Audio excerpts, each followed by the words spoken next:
सभी को नमस्कार। कैरियर फर्स्ट चैनल पर आप सब दोस्तों का स्वागत है। डिक्टेशन लिखने के लिए तैयार रहें। Ready, start.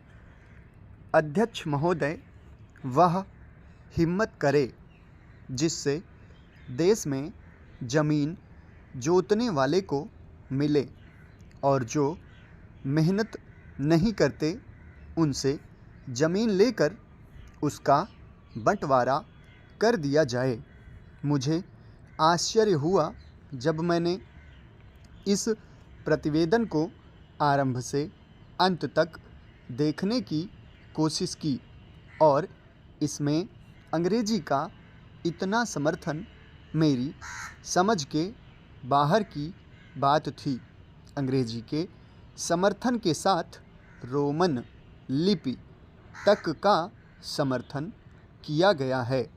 जब हमारे संविधान में देवनागरी लिपि को राष्ट्रीय लिपि माना गया है और आज भी हिंदी देवनागरी लिपि में लिखी जाती है, मराठी देवनागरी लिपि में लिखी जाती है, अन्य भाषाएं अपनी अपनी लिपि में लिखी जाती हैं।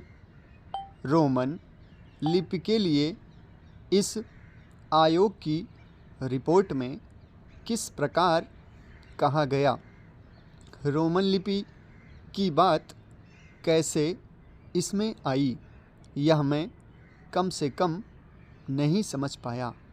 पर एक बात देखने योग्य है कि अंग्रेजी का इतना समर्थन होने के बाद भी और कई विदेशी विशेषज्ञ इस आयोग के सदस्य होने पर भी अंत में उन्होंने भी माना कि अंततोगत्वा शिक्षा का माध्यम प्रादेशिक भाषाएं होंगी।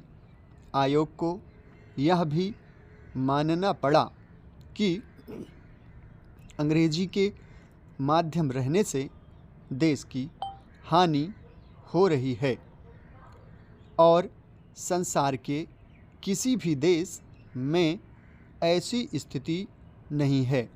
आयोग स्वयं इस बात को स्वीकार करता है कि इस प्रकार विदेशी भाषा के माध्यम से हमारे देश की कितनी हानि हो रही है।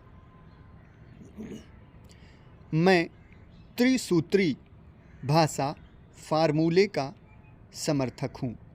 हिंदी साहित्य सम्मेलन, जो कि हिंदी की सर्वमान्य संस्था है जिसका इस समय मैं अध्यक्ष हूँ, उस सम्मेलन ने भी त्रिभाषा फार्मूले को स्वीकार किया।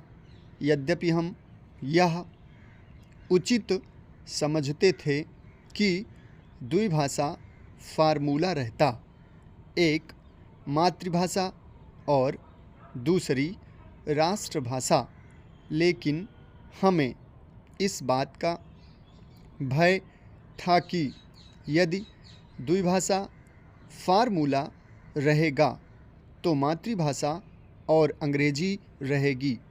इसलिए हमने विवश होकर प्रेम से नहीं, उत्साह से नहीं, बल्कि लाचार होकर त्रिभाषा फार्मूला स्वीकार किया कि मातृभाषा रहे, हिंदी रहे और तीसरी भाषा अंग्रेजी या कोई भी दूसरी भाषा रह सकती है। कहा जा सकता है कि हमारे यहाँ अभी स्नातकोत्तर पढ़ाई के लिए पर्याप्त साहित्य नहीं है। बड़ी गलत बात है यह। अभी सरकार के द्वारा ही कुछ महीने पहले यहाँ पर एक प्रदर्शनी हुई थी। उस प्रदर्शनी से यह बात स्पष्ट है कि हमारे यहाँ पर वैज्ञानिक और शास्त्रीय विषयों पर भी कम से कम हिंदी में पर्याप्त पुस्तकें हैं। समाप्त। धन्यवाद।